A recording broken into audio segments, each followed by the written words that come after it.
G'day and welcome to episode 46. In the last episode we tasted some local Nepalese cuisine and tracked down some wild elephants. In this episode we arrive in and check out Varanasi before traversing this amazing country to Ajanta. So we arrived yesterday afternoon and this afternoon we're venturing down to the River Ganges. So we're just about to hail down a tuk-tuk and get away in there. And hopefully we can get a nice sunset and watch the ceremony that they have every night down there. This is the street. It's a bit busy. We're on our way,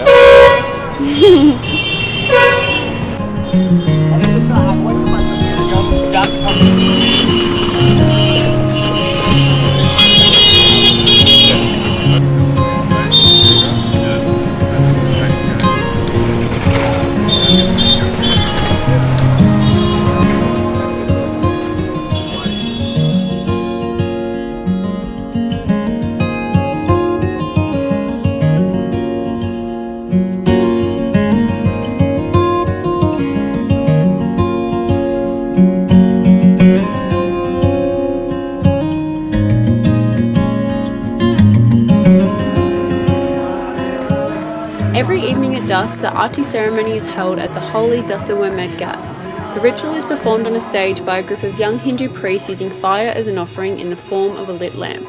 The offering is made to the Goddess Ganga, also affectionately referred to as Maa Ganga, goddess of the holiest river in India.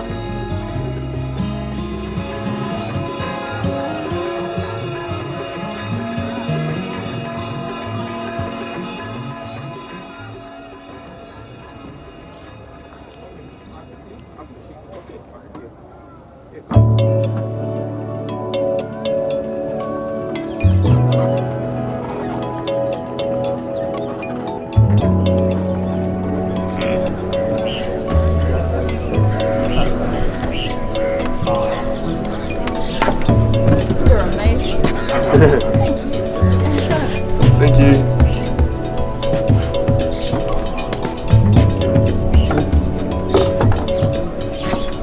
Tell us about your cup. So these are like clay pots, and they're Single use. considered disposable. Much better than plastic. It's so nice though, eh? The locals tend to take their frustrations and smash them in the street once they're finished, which is a pretty good stress relief. A good way to vent. Yeah.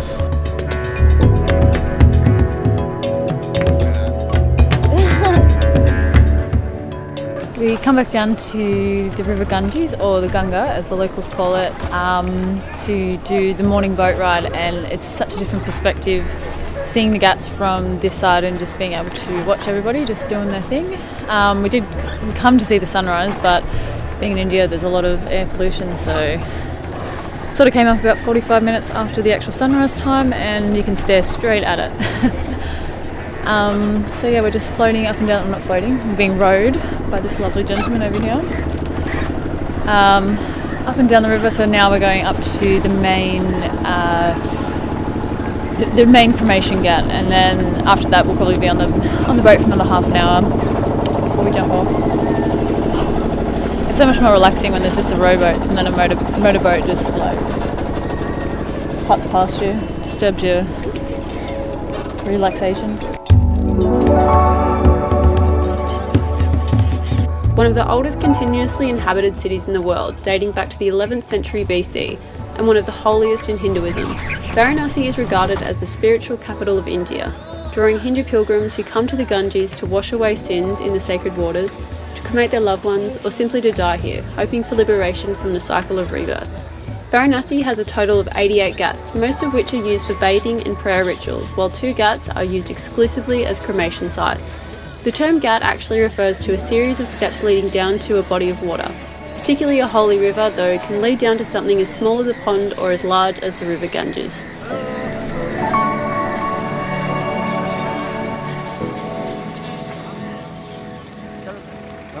ठीक से थोड़ा drop कर दीजिएगा।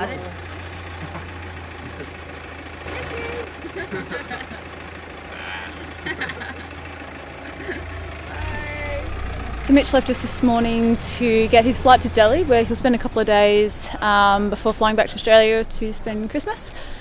And then he's actually flying to Saudi Arabia for 3 months to do a nursing contract, so that's pretty exciting for Mitch.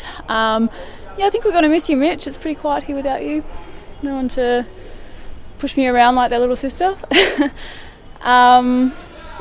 So today we're just going to be doing some admin stuff. Mark's working on the video, and it's really good. So the hostel that we're been parked at / Mitch has been staying here is the International Travellers Hostel, and it's sort of like just in the outskirts of Varanasi, which has been awesome because we've been able to go in and enjoy Varanasi and then come back here where it's like a bit more chilled out and not as intense. So yeah, it's been really great. So this is where we're parked, which is just like sort of around the corner from the hostel, so it's in like a bit of a laneway. So we go around here and then to the right, and there's the hostel just on the side there. So I'm thinking we're going to stay here for another day or two before we start making our way south. Bye, Assi.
So where are we? We are at our first free campsite in India, and it's pretty good.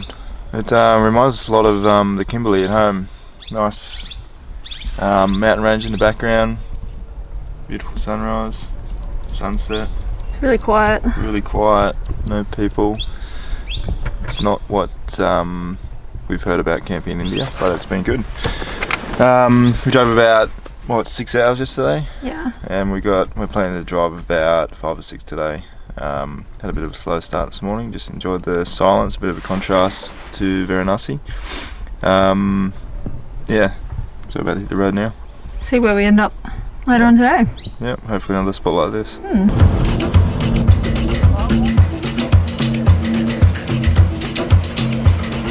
So we found another camp spot. Look at that, it's so beautiful here. Actually, there was some really spooky howling and weird animal noises last night, and they'd just go really loud for like 5 to 10 minutes, and then all the animals would just stop like that. Crazy. So the plan today is we'll try and drive about 500-ish kilometres to Ajanta Caves, which is some really old, I don't know how old, Buddhist caves, which look really awesome, so we're going to go check that out. So we'll do that tomorrow morning hopefully, and then we'll keep driving.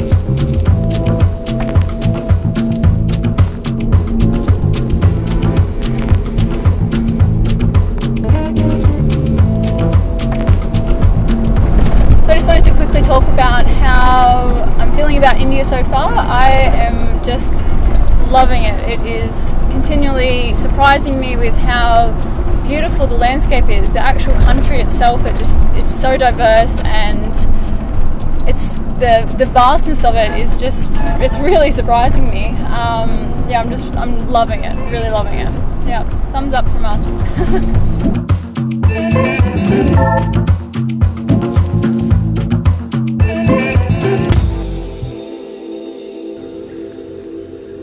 So we've just arrived at Ajanta, or to the caves, and we went to the visitor centre just having a look around, and one of the local guys just came and said hi and asked if we had somewhere to stay, because he just assumed that we'd be sleeping in the car, and he offered for us to come and stay on his property, which is sort of just out of town. It's really peaceful here.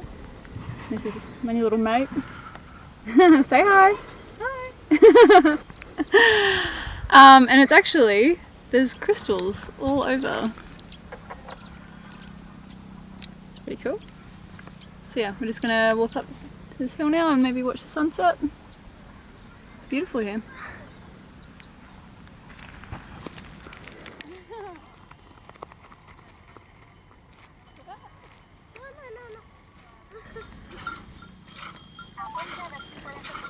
There's a fresh bucket of milk. I'm honestly in animal heaven with all these kids. Oh, that's so cute. Oh, boys. Hey, doggo. When was the last time you had a campfire, Joey? Australia? Yeah, a long time ago. It's nice. What have we got here? Hot? So this is like it's called egg bhuji, which is like a omelette, which is all cut up, and it's got tomato and onion and stuff in it, and then just some chapati, and then a beef curry. You wouldn't think beef in India you would eat that, but this is like a more Muslim community, so they eat beef here. Home cooked, brought in by the guys here. What a And feast! we got some, which is actually like rice bubbles. It's puffed rice, and I'm starving, so I'm looking forward to it. We haven't eaten since 6:30 this morning, so Yeah. we're pretty hungry. 14 hours. Get in there. So this is Ali, who is a lovely gentleman who invited us to stay at his property last night. Say hi, Ali. And this is his store. He has some beautiful stones and beautiful handicrafts.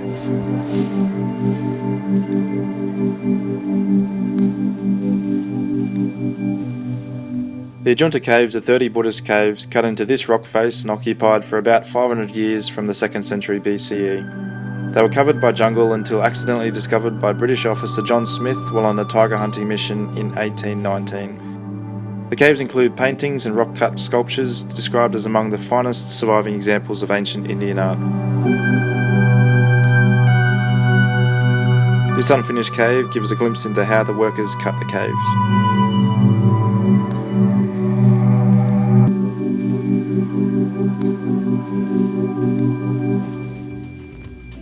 That's it for this episode. Thanks for watching. If you've enjoyed watching what we've been up to, don't forget to leave us a big thumbs up, and if you haven't already, hit subscribe so you get notified as soon as the next episode is up.